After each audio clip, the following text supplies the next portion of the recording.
സന്തോഷം. ഇങ്ങനെയാണോ സന്തോഷം പ്രകടിപ്പിക്കുന്നതെന്നായിരിക്കും ഇപ്പൊ അവര് ചിന്തിക്കുന്നത്. ഞാനും അങ്ങനെ ചിന്തിക്കുന്നു. നീ ചിന്തിച്ചു. എന്റെ സന്തോഷ പ്രകടനമൊക്കെ വെറൈറ്റി അല്ലടാ. നിന്നു മാത്രല്ല, എന്നിലൊരു സന്തോഷം ഞാൻ കാണുന്നില്ല. ആഘോഷം ഉണ്ടെങ്കിലും സന്തോഷമില്ല. അല്ല, സന്തോഷിക്കാൻ മാത്രം ഇപ്പൊ ഒന്നുമില്ല, ആഘോഷിക്കാറുണ്ട്. അതെ അതെ. സംഭവം ഒരാള് ആദ്യമായി വല്ലപ്പോഴും ഒക്കെ വാ തുറക്കുമ്പോൾ ആൾക്ക് ആ ഒരു പൊട്ടൻഷ്യൽ ഉണ്ടെന്ന് തിരിച്ചറിയുമ്പോ നമുക്ക് ആഘോഷിക്കാൻ തോന്നും. പിന്നെ തീർച്ചയായിട്ടും അതാണ് ഇവിടെ കണ്ടത് കേട്ടോ. എന്താണെങ്കിലും ആളുടെ വായിൽ നിന്ന് ആ ഉള്ളി ഒന്ന് ചാടിപ്പോയിട്ടുണ്ട്. വല്ലപ്പോഴും ചാടിപ്പോവുള്ളൂ. അതായത് അതുവരെ ആളുടെ വായില് എന്താണോ പഴാണെന്ന് ചോദിക്കുന്നത് പോലെ ഇത് ഉള്ളിയാണ്. അതായത് ഓണിയിൽ സാബ്. വല്ലാത്തൊരു പേരായി. എന്താണെങ്കിലും നമുക്ക് വിളിക്കാൻ എളുപ്പം ഉള്ളി എന്നല്ല, ഒണിയൻ എന്നാണ് അല്ലേ? അത് മതി. അല്ല, ആളുടെ വായിൽ നിന്ന് എന്നാണോ ആളെടുത്ത് കളയുന്നത് അതുവരെ നമുക്ക് ഒണിയൻ എന്ന് വിളിക്കാം. അത് കഴിഞ്ഞിട്ട് നമുക്ക് ഒണിയൽ എന്ന് വിളിക്കാം. അതെ, അത്രേ ഉള്ളൂ. ഇത് പേര് മാറ്റി വിളിക്കുന്നൊന്നല്ല.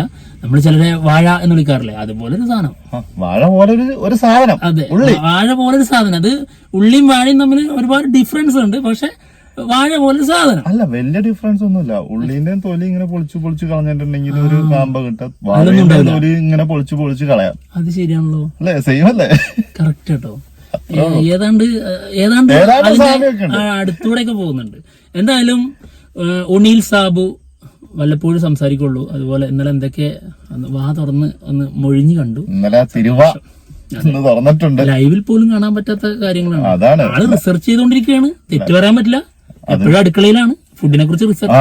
അത് ശരിയാണല്ലോ. ആളാണ് ഫുള്ള് കുക്കിങ്ങും പരിപാടികളും ഒക്കെ കേട്ടോ. താൻ തന്റെ കാര്യം കൃത്യമായി റിസർച്ചിലൂടെ ഞാൻ അങ്ങനെ പോകുന്നുണ്ട്. തനിക്ക് ആവശ്യമുള്ള കാര്യം കൃത്യമായിട്ട് നടത്തി പോകുന്നു. അതാണ് അതിന്റെ സത്യമായിട്ടുള്ള കാര്യം. പക്ഷെ ഈ റിസർച്ച് ചെയ്ത സാധനം മൊത്തം കൊണ്ടുപോയി തിന്നുന്നത് മറ്റേ നെവിനാണ്. സത്യം. എന്ത് വായിക്കൊടുപ്പ് ഇപ്പോഴും ഉണ്ട് കേട്ടോ. അതായത് ആരെങ്കിലും ഒക്കെ വെറുതെ ഇത് ഒണിയിലിനെ തെറ്റ് പറയാൻ പറ്റില്ല കേട്ടോ. അത് ഒണിയില് വാ തുറന്നു കഴിഞ്ഞാൽ ആര് തുറന്നാലും വായില് എന്തെങ്കിലും തിരികാനായിട്ട് നിൽക്കുകയാണ് നബീൻ. അതുകൊണ്ടായിരിക്കും ഈ വായില് ഈ ഉള്ളി വെച്ച് നടക്കുന്നത്. സത്യം. ഇന്നലത്തേക്ക് ലൈവിലും ഇത് തന്നെയായിരുന്നു പരിപാടി. പിന്നെ പാത്രവും സ്പൂണൊക്കെ എടുത്ത് നടക്കാണ്. എവിടെ ആരും ഫ്രീ ഉള്ളത് നോക്കി. അത് അവർക്ക് പോലും മനസ്സിലായിട്ടേ. സത്യം. അതായത് ബിഗ് ബോസ് വളരെ സീരിയസ് ആയിട്ട് ചില ടാസ്ക് സംസാരിക്കുന്നതിന്റെ ഇടയിൽ ആള് എണീറ്റ് പോയിട്ട് അടുക്കള പോവാ വരും. അങ്ങനത്തെ ഐറ്റം മുൻഷി രഞ്ജിത്ത് പറയുന്നുണ്ട്. ഇതുവരെയുള്ള അതായത് 2 ആഴ്ചക്കുള്ള ഫുഡ് നീ ഇപ്പോ 44 മണിക്കൂറിനിടയില് തിന്നുകൊടുത്തിട്ടുണ്ട്. ഒരു സത്യമല്ലേ അത്? സത്യം. അപ്പം എന്താണെങ്കിലും ഇതൊക്കെ ഇതിന്റെ ആഘോഷത്തിന്റെ ഭാഗമാണ്. അതെ. ഹലോ ഗൈസ്, U2C മീഡിയയിലേക്ക് എല്ലാവർക്കും സ്വാഗതം. യെസ്, U2C മീഡിയയുടെ ബിഗ് ബോസ് ടോക്ക് ആണ്. ഓക്കെ. അപ്പൊ കാര്യത്തിലേക്ക് വരാം.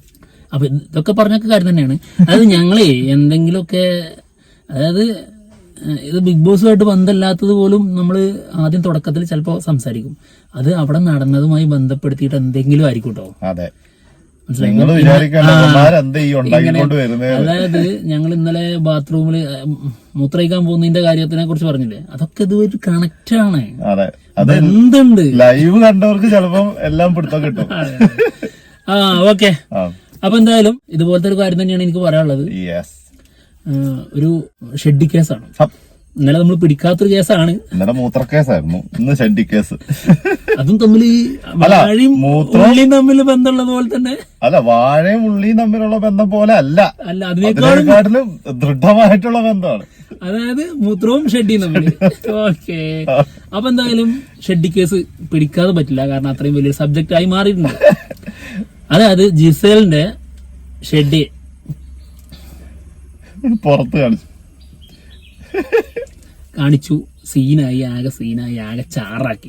അതെന്തോ ആട്ടെ, അത് നമ്മൾ അതിലേക്ക് കടക്കുന്നില്ല. അല്ലെങ്കിൽ നമുക്ക് ഈ ഷെഡ്ഡി കേസ് ഒന്നും പറയാൻ അതിന്റെ ആവശ്യമില്ല. പക്ഷെ ഞങ്ങൾക്കൊരു ഡൗട്ട് അതാണ്. അതായത് ഈ ഏത് സമയം തിന്നുകൊണ്ടിരിക്കുന്നു അല്ലെങ്കിൽ മറ്റുള്ളവരുടെ വായിലേക്ക് കൊടുക്കാനായിട്ട് നടക്കുന്ന നെവിൻ ഉണ്ടല്ലോ. നെവിൻ ഭയങ്കര എന്റർടൈനർ ആട്ടോ. ഭയങ്കര രസമാണ് ആളുടെ കാര്യം. ആളൊന്നും ഇപ്പുറത്ത് പോകാനേ പോവില്ല. അതിനുള്ള ആളുണ്ട്. ഇൻട്രസ്റ്റിംഗ് ക്യാരക്ടറാണ്. അപ്പോ ആള് ഒരു സമയത്ത്, അതായത് നമ്മളിപ്പോ ഈ ഒരു ഇഷ്യൂ നടന്നപ്പോ പലരും പല ഈ ഇതില് ഇൻവോൾവ് ആയിട്ടുണ്ട്. അനുമോൾ ഇൻവോൾവ് ആയിട്ടുണ്ട്, അനീഷ് ഇൻവോൾവ് ആയിട്ടുണ്ട്, പിന്നെ ഇത് പ്രദർശിപ്പിച്ച ആൾക്കാരൊക്കെ ഉണ്ട് അതില്. ഇതിനേക്കാളൊക്കെ ഞങ്ങൾ ശ്രദ്ധിച്ച ഒരാള് അത് നെവീനാണ്.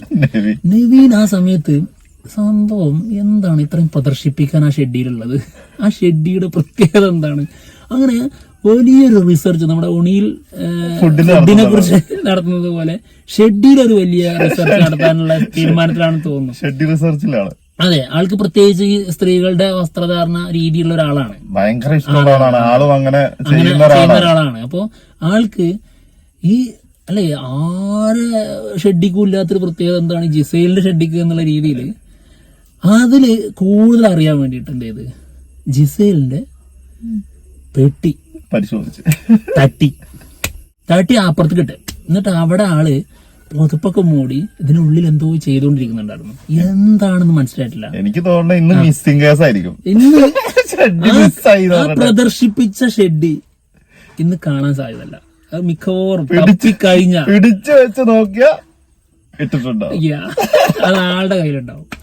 എന്താണെങ്കിലും ഭയങ്കര എന്റർടൈൻമെന്റ് ആയിട്ടുണ്ട് കേട്ടോ. അതെ, ഭയങ്കര രസമാണ്. ബിഗ് ബോസ് ഇപ്രാവശ്യം തകർക്കും. അത് ശരിക്കും കുറച്ച് മുന്നേ പറയേണ്ട കാര്യമായിരുന്നു കേട്ടോ. ഫസ്റ്റിനെ പറയണോ, ബിഗ് ബോസ് ഒരു രക്ഷയില്ല. നമ്മളെങ്ങനെ കാണണമെന്നാണോ ആഗ്രഹിച്ചത് അതിന്റെ അപ്പുറത്ത് തരുന്നത്. നമ്മളിങ്ങനെ ആഗ്രഹിക്കുമല്ലോ ഇന്ന കാര്യങ്ങളിൽ ഇപ്പൊ വെറുതെ, അതായത് ഫ്ലാറ്റ് ആയിട്ട് പോകുന്ന സമയങ്ങളിൽ നമുക്ക് തോന്നും എടാ എന്തെങ്കിലും വിളിച്ച് ഈ ഒരു സാധനം അങ്ങനെയെങ്കിലും കൊടുക്കുക, അങ്ങനെയൊക്കെ നമ്മൾ പറഞ്ഞിട്ടുണ്ടായിരുന്നു, വിമർശിച്ചിട്ടുണ്ട്. മാത്രല്ല ബിഗ് ബോസ് പാതിയിൽ നിർത്തിയിട്ടിട്ട് പോയതുമാണ്. അതെന്താ കാരണം എന്ന് വെച്ചാൽ ഈ നടത്തിപ്പുകാർ വളരെ മോശമായതുകൊണ്ടാണ്. പക്ഷെ ഈ പ്രാവശ്യത്തെ ബിഗ് ബോസ് ടീം നമ്മൾ വിചാരിക്കുന്നതിനേക്കാൾ അപ്പുറത്ത് സത്യം കൊടൂരം. സാധാരണ നമുക്ക് ഇങ്ങനെ കെഞ്ചണം, ഒന്ന് ഇടപെട അണ്ണാ, അത് പറയേണ്ട അവസ്ഥയാണ്. പക്ഷെ ഇതിനകത്ത് നമുക്ക് അങ്ങനത്തെ പറയേണ്ട ആവശ്യമില്ല. നമ്മൾ എപ്പോ ഇടപെടണം എന്ന്, അല്ലെങ്കിൽ പ്രേക്ഷകർ എപ്പോ ഇടപെടണം എന്ന് വിചാരിക്കുന്നു ആ സമയത്ത് ബിഗ് ബോസ് ഇടപെടുന്നുണ്ട്. അതില് ആ കാര്യത്തില് എന്തായാലും ജിസേലിന്റെ വസ്ത്രധാരണത്തെ കുറിച്ച് പറഞ്ഞത് കൊണ്ട് തന്നെ നമുക്ക് ആ രീതിയിൽ തന്നെ ചർച്ച മുന്നോട്ട് കൊണ്ടുപോകും. കണ്ടസ്റ്റന്റ് എന്ന് പറഞ്ഞാല് ജിസേല് പൊളി. അത് 2 ദിവസം ഇളക്കാതെ ഇരുന്നിട്ട് ഇന്നലെ അവന്മാരെ ഇളക്കി. ഇന്നലെ മുതൽ ആള് തീയാണ്. അതായത് തീക്ക് പ്രത്യേകത ഉണ്ട്. ചാരായിട്ട് ഇങ്ങനെ കിടക്കും, മുകൾ ഭാഗം ഇങ്ങനെ കറുപ്പരിക്കും. നമ്മൾ കരുത് കെട്ട് കിടക്കായിരിക്കുന്നു. പക്ഷെ മെല്ലെ തോണ്ടി നോക്കി അറിയാ അതിന്റെ ഉള്ളില് കനല്, അത് നല്ല നീറി കിടക്കായിരിക്കും സാധനം. അതിലേക്ക് പിന്നെ നമ്മൾ എന്തുകൊണ്ട് ഇട്ടാലും എന്തും ചാമ്പലായിപ്പോ. അതാണ് ഇന്നലെ സംഭവിച്ചത്. ഇന്നലെ അനീഷിനിട്ട് കൊടുത്ത പാണിയൊക്കെ ഉണ്ടല്ലോ. അനീഷ് എന്താണോ അവിടെ ചെയ്യുന്നത് മറ്റുള്ളവരുടെ മുന്നില്, ആ സാധനം അത് ഗംഭീരമായിട്ട് തിരിച്ചു കൊടുക്കാനൊക്കെ പറഞ്ഞാൽ അത് അങ്ങനെ കൊടുക്കണം. അതായത് അനീഷിനെ എങ്ങനെ കൈകാര്യം ചെയ്യണം എന്നുള്ളത് മറ്റുള്ളവർക്കൊന്നും അറിഞ്ഞൂടാ. അറിയാം, രണ ഫാത്തിമക്ക് അറിയാം. പിന്നെ അതാ കൃത്യമായിട്ട് അറിയുന്നത് ജിസേലിനാണ്. അതും അത് വേദനിപ്പിക്കുവോ ബഹളം ഉണ്ടാക്കുവോ വഴക്കുണ്ടാക്കുവോ ഒന്നും അല്ലല്ലോ. അത്ര സിമ്പിൾ ആയിട്ടാണ് അവന് പ്രതികരിക്കുന്നത്. അതായത് ആൾക്കെതിരെ പ്രതികരിക്കുന്ന രീതിയിൽ ആൾക്ക് പോസിറ്റീവ് ആവരുത്. അതാണ് നമ്മൾ ഒരാളെ ഇപ്പൊ ഇവനെ എക്സ്പോസ് ചെയ്യണം കരുതിയിട്ട് ഞാൻ ഇറങ്ങി തിരിച്ചിട്ട് ഞാൻ എക്സ്പോസ് ആയി ഇവനക്ക് പോസിറ്റീവ് കിട്ടുന്ന ഒരു അവസ്ഥ വരാൻ പാടില്ല. അതാണ് അനീഷ് ആദ്യം നേടിയെടുത്തത്. അങ്ങനെയായിരുന്നു ഫസ്റ്റ് ദിവസം തന്നെ അനീഷിന് പോസിറ്റീവ് വരാനുള്ള കാരണം അത്. അതെ മറ്റുള്ളവർ അങ്ങനെ പണിയാ ചെയ്തത്. അതെ, പക്ഷെ ജിസേൽ എന്ത് ചെയ്ത്, ജിസേൽ ചെയ്യുന്ന രീതി എന്ന് പറഞ്ഞു കഴിഞ്ഞാൽ വാ തുറക്കാതെ ഒരു നടത്തണ്ട്, നാഗവല്ലിയുടെ ഒരു നടത്തം. സെയിം അനീഷ് കാണിക്കുന്ന പരിപാടിയാണ്. ചോദ്യം ചെന്ന് അല്ലെങ്കിൽ ആരെങ്കിലും എന്തെങ്കിലും ചോദിച്ചാൽ കേട്ട് നിൽക്കും, കേട്ട് നിന്നിട്ട് ഒറ്റ നടത്താ. അതായത് എന്തെങ്കിലും ആൾക്ക് പറയാനുള്ളത് പറയും, പക്ഷെ നമുക്ക് പറയാനുള്ളത് കേൾക്കൂല. തിരിച്ചങ്ങോട്ടൊന്നുമില്ല. അത് ഞങ്ങള് രണ്ടാളിരുന്ന് സംസാരിച്ചതാണ്. എടാ എന്തിനാണ് ഇവരിങ്ങനെ പിറകെ നടന്ന് സംസാരിക്കാൻ പോകുന്നത്? അടുത്തൊരു സമയം വരും ഇവർക്ക് നമ്മളോട് ഇങ്ങോട്ട് സംസാരിക്കാനുള്ള സാഹചര്യം വരുമ്പോ ആൾക്ക് ചെവി കൊടുക്കാതിരുന്നാ പോരെ. അതാണ് ഇന്നലെ ജിസേൽ ചെയ്തത്. അത് കറക്റ്റാ. ബാറ്ററി ഇട്ടോന്ന് വെച്ചിട്ട് കുറച്ചു നേരം ഇങ്ങനെ നോക്കി നിന്നു, എന്നിട്ട് അവിടെ നടന്ന് മറ്റേ നാഗവല്ലി നടക്കുന്നത്. അപ്പൊ അനീഷിന് മനസ്സിലായും ചെയ്തു ശരിക്കും ഈ ബാറ്ററി ഭയങ്കര ഫുൾ ചാർജ് ആണെന്ന്. അല്ലേ, അനീഷ് ശരിക്കും ഒപ്പം ചിന്തിച്ചിട്ടുണ്ടാവും. ഇതിന് ഇപ്പൊ ഇവരോടൊന്നും പറഞ്ഞിട്ട് കാര്യമില്ല, ഞാനിത് തന്നെയാണല്ലോ ഇവിടെ ചെയ്തത്, ഞാനെടുത്ത ട്രിക്ക് തന്നെയാണുള്ളത്.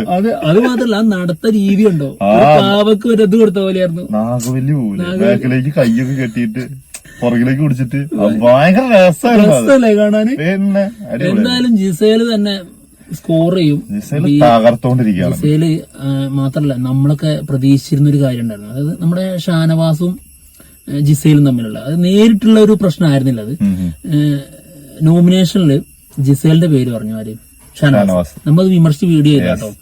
അതായത് വസ്ത്രധാരണത്തെ കുറിച്ച് പറഞ്ഞിട്ടാണ്, ഒരു കാരണം പറഞ്ഞിട്ടാണ് ആളെ നോമിനേറ്റ് ചെയ്തത്. അപ്പൊ ഇത് അതിനകത്തുള്ളവരൊക്കെ അറിഞ്ഞിട്ടുണ്ടായിരുന്നു, അതിന് ചർച്ച നടക്കുന്നുണ്ട്. പക്ഷെ ഈ പറഞ്ഞ കാര്യം ഷാനവാസ് വീണ്ടും എടുത്ത് പറയുന്നുണ്ട്. ഇതെങ്ങനെ ഇവരൊക്കെ അറിഞ്ഞു എന്നുള്ളത് എനിക്ക് അറിഞ്ഞുകൂടാന്നൊക്കെ പറയുന്നുണ്ട്. പിന്നെ അത് മാത്രമല്ല, മറ്റൊരു കാര്യം മറ്റൊരു സാഹചര്യത്തിൽ പറയുന്നുണ്ട്.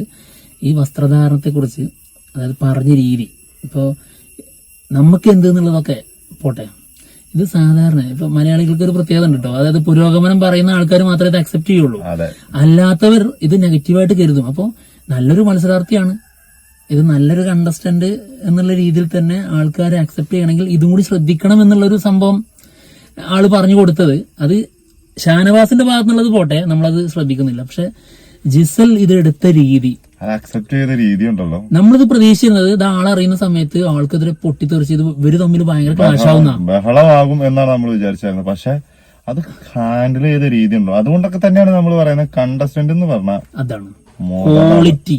യെസ്, അതാണ് ക്വാളിറ്റി.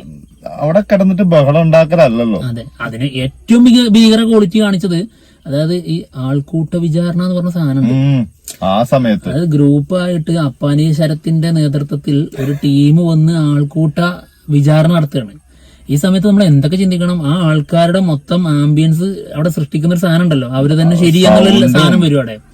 പിന്നെ ബിഗ് ബോസിനെ ശ്രദ്ധിക്കണം, പിന്നെ ജനങ്ങളെ ശ്രദ്ധിക്കണം. ഇത് വലിയൊരു ഷോയാണ്, എന്തൊക്കെ അല്ലാതെ തന്നെ കണ്ടന്റ് കിട്ടാത്ത അവസ്ഥയാണ്. അവിടെയാണ് ഈ ആൾക്കൂട്ടം മൊത്തത്തിൽ വന്ന് വിചാരണ നടത്തുന്നത്. സംസാരിക്കും കൂടെ ചെയ്യണം ഒരാളുടെ അടുത്ത് പിടിച്ചു നിൽക്കാൻ പറ്റില്ല, അത് തന്നെ പിടിച്ചു നിൽക്കാൻ പറ്റാത്ത കാര്യമാണ്. അപ്പോഴാണ് ഓരോരുത്തർക്കും കൃത്യമായി ഉള്ള കുപ്പേരി പോലെ വായിലേക്ക് അടിച്ചു കൊടുക്കുന്നത്.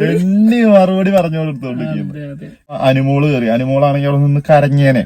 നമ്മൾ ഇന്നലെ രാവിലെ കണ്ടതാണ്, പൊട്ടിക്കരയായിരുന്നു. അത് ആൾക്കൂട്ടായിട്ട് ചെന്നിട്ടില്ല, ഷാനവാസ് മാത്രം ചെയ്തിട്ട് കരഞ്ഞിട്ടുണ്ട്. അപ്പൊ തന്നെ കരഞ്ഞു. അപ്പൊ അങ്ങനെയുള്ള ആ ഒരു കോൺഫിഡൻസ് അല്ല ജിസേലിനുള്ളത്. അതായത് ഭയങ്കരമായിട്ട് വളരെ മോശമായിട്ടുള്ള, അതായത് അവിടെ ഇതിന്റെ മുമ്പ് നടക്കുന്ന രീതി, ഇത് ഭയങ്കര ബഹളം കച്ചറമയം ആകുന്ന ലെവലിലേക്ക് പോകേണ്ട ഒരു സിറ്റുവേഷൻ. എല്ലാരെയും ചിരിപ്പിച്ച് നിലത്ത് വീണ് ഉരുട്ടി. അക്ബറൊക്കെ അതായത് AK-47 കിടന്ന് ഉരുളിന് ചിരിച്ചിട്ട് ആ ലെവലിലേക്ക് കൊണ്ടുപോയി. അതാണ് കണ്ടന്റ്. അതാണ് അല്ലാണ്ട് ഇവര് മറ്റേ അപ്പുറത്ത് രണ്ടുപേര് വർത്താനം പറഞ്ഞത് ഞാൻ ഈ കണ്ടന്റ് ഉണ്ടാക്കിയിട്ട് വരാം എന്ന് രാവിലെ ഞാൻ ലൈവില് നമ്മൾ കണ്ട സാധനമാണ്. അവിടെ അനുമോളുമായിട്ട് എന്തോ ഒരു പ്രശ്നം അല്ലെ അവര് സംസാരിച്ചോണ്ടിരിക്കുമ്പോ കിച്ചണീന്ന് ഓടുകയാണ്. ആരാന്നറിയോ?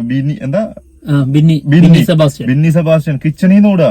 ഞാൻ പോയിട്ടൊരു കണ്ടന്റ് ഉണ്ടാക്കിയിട്ടാണ്. എന്ത് കണ്ടന്റ്? അങ്ങനെ ഉണ്ടാക്കേണ്ടതല്ലത്. അതായത് അത് നല്ല രീതിയിൽ കൈകാര്യം ചെയ്ത് ഉണ്ടാക്കേണ്ടതാണ്. ഇത് അവിടെ ഒരു വഴക്കുണ്ടാവുമ്പോ അവിടെ പോയി നിന്നിട്ട് അവരുടെ ചുറ്റിപ്പറ്റി നിന്നിട്ട് ഉണ്ടാക്കുന്ന കണ്ടന്റ് അല്ല കണ്ടന്റ്. പിന്നെ മാത്രല്ല, ഈ നമുക്ക് ചില ടോക്സ് ഉണ്ടാവും, ഈ ലൂസ് ടോക്സ് എന്ന് പറയും.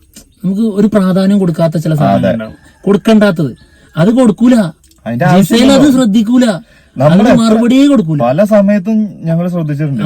കാരണം ജിസേലും റെനയും അങ്ങനെയാണ്. ആവശ്യമില്ലാത്ത സാധനങ്ങൾ അവര് സംസാരിക്കുകയാണെങ്കിൽ അവര് 18-15 പേര് അവിടെ നിന്ന് വർത്താനം പറയണ്ടെങ്കിലും അവരത് നെവർ മൈൻഡ് എന്ന് പറഞ്ഞ സാധനമല്ലേ, ആ സാധനത്തിലാണ് അവരങ്ങനെ അവരുടെ കാര്യങ്ങൾ അല്ലെ അവരെന്താ ചെയ്യേണ്ടതെന്നുള്ളത് മാത്രം സംസാരിക്കും. അല്ലെങ്കിൽ നമുക്ക് ഭയങ്കര അസഹിഷ്ണുത വരില്ല. ഇപ്പൊ നമുക്ക് ഒരു ഇന്ന കാര്യം അതെന്തായാലും ക്ലിയർ ചെയ്തിട്ടേ പറ്റുള്ളൂ. അത് മറ്റുള്ളവർക്ക് ഭയങ്കരമായിട്ട് അത് ഇവർക്കില്ല. അതായത് അത് ക്ലിയർ ചെയ്തിട്ടേ പോകാൻ പാടുള്ളൂ, അല്ലെങ്കിൽ എനിക്ക് മനസമാധാനം കിട്ടൂല എന്ന് പറഞ്ഞ സാധനമല്ലേ, അതില്ല ഇവർക്ക്. അങ്ങനെയാണ് വേണ്ടത്. തീരല്ല അത് എക്സ്പീരിയൻസിന്റെ ഈ ഗെയിം എന്താണെന്ന് അറിഞ്ഞിട്ടുള്ള പിന്നെ നല്ല ബിഹേവിയറും അതാണ്. അതായത് മനുഷ്യനിലുള്ള ക്വാളിറ്റിയാണത്. പിന്നെന്താന്നറിയോ, ആൾക്ക് അറിയാം ഒരാള് അല്ലെ എന്തെങ്കിലും ഇങ്ങനത്തെ ഷോ ആകുമ്പോ ആരെങ്കിലും എന്തെങ്കിലും പറയും, അതിനനുസരിച്ച് അവിടെ പൊട്ടിത്തെറിക്കാനോ അല്ലെങ്കിൽ അതിനനുസരിച്ച് പറയേണ്ട സമയങ്ങളിൽ പറയും. അല്ലാത്ത കാര്യത്തിനൊന്നും വെറുതെ പൊട്ടിത്തെറിക്കുന്ന പരിപാടികളേ ഇല്ല. അതുപോലെ ഒരു വാടിച്ച് കിട്ടിയൊരു സാധനം ഉണ്ട്, അതായത്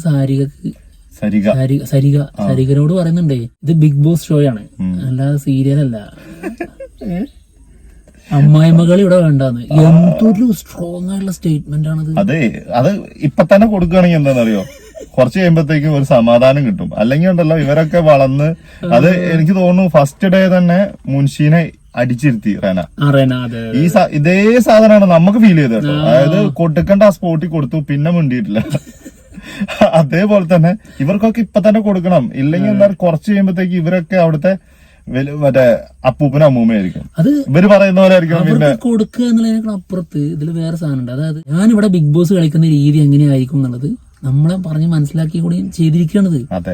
അതായത് സീരിയൽ പരിപാടിയൊന്നും ഞാനവിടെ ഇവിടെ ചെയ്യൂല, നടക്കൂല. ഇത് ബിഗ് ബോസ് വേറെയാണെന്നാണ് ആള് പറയുന്നത്. അതുപോലെ അത് ഷോ വേറെയാണ്, ഇത് സീരിയൽ അല്ല എന്നാണ് അതെ, പറയുന്നത്. അതുപോലെ തന്നെ അവർക്കൊരു ഉപദേശം കൂടിയാണ്. അത്രേ ഉള്ളൂ. വേണമെങ്കിൽ മാറ്റി ചിന്തിച്ചു എന്നുള്ള സാധനം കൂടിയാണ്. അതെ അതെ അതെ. എന്താണെങ്കിൽ കുറച്ചാൾക്കാരൊക്കെ മാറി ചിന്തിച്ചിട്ടുണ്ട് തോന്നുന്നു. എന്തായാലും ഗ്രൂപ്പ് പൊട്ടിയിട്ടുണ്ട്. അത് ഏതായാലും ഷാനവാസ് എന്തായാലും രക്ഷപ്പെട്ട് തുടങ്ങുന്നു. നമ്മൾ നെഗറ്റീവ് ഇന്നലെ പറഞ്ഞിട്ടുണ്ടെങ്കിലും പോസിറ്റീവായി വരുന്നു എന്നുള്ളത് തോന്നുന്നുണ്ട്. ഉറപ്പിക്കാനായിട്ടില്ല, നോക്കാം എന്നിട്ട് പറയാം. ഈ ഒരു കാര്യത്തിൽ നമുക്കത് പോസിറ്റീവായിട്ട് തോന്നി. അതെ അതെ ജിസേലിനോട് അത് പറഞ്ഞ് സംസാരിച്ചതും അത് ക്ലിയർ ചെയ്ത രീതി. അതെ. അതാണ് ഇവര് നമ്മൾ ഭയങ്കര അടിയാവും കരുതി കൊടുത്ത് ഇവര് കുറച്ചൊക്കെ അതായത് നല്ലൊരു ഫ്രണ്ട്ഷിപ്പിലേക്ക് പോകുമെന്നാണ് തോന്നുന്നത്. അങ്ങനെയാണെന്നുണ്ടെങ്കിൽ ഗെയിം വേറെ ലെവലിലായിരിക്കും. പിന്നെ അക്ബറും ഷാനവാസും ശരത്തും മറ്റേ ടീമും ഒക്കെ ആകെ ഒന്ന് ഇടഞ്ഞിട്ടുണ്ട്. ഇപ്പൊ ശരത്തും അക്ബറും മാത്രമായി മാറുന്നു എന്നുള്ളതാണ്.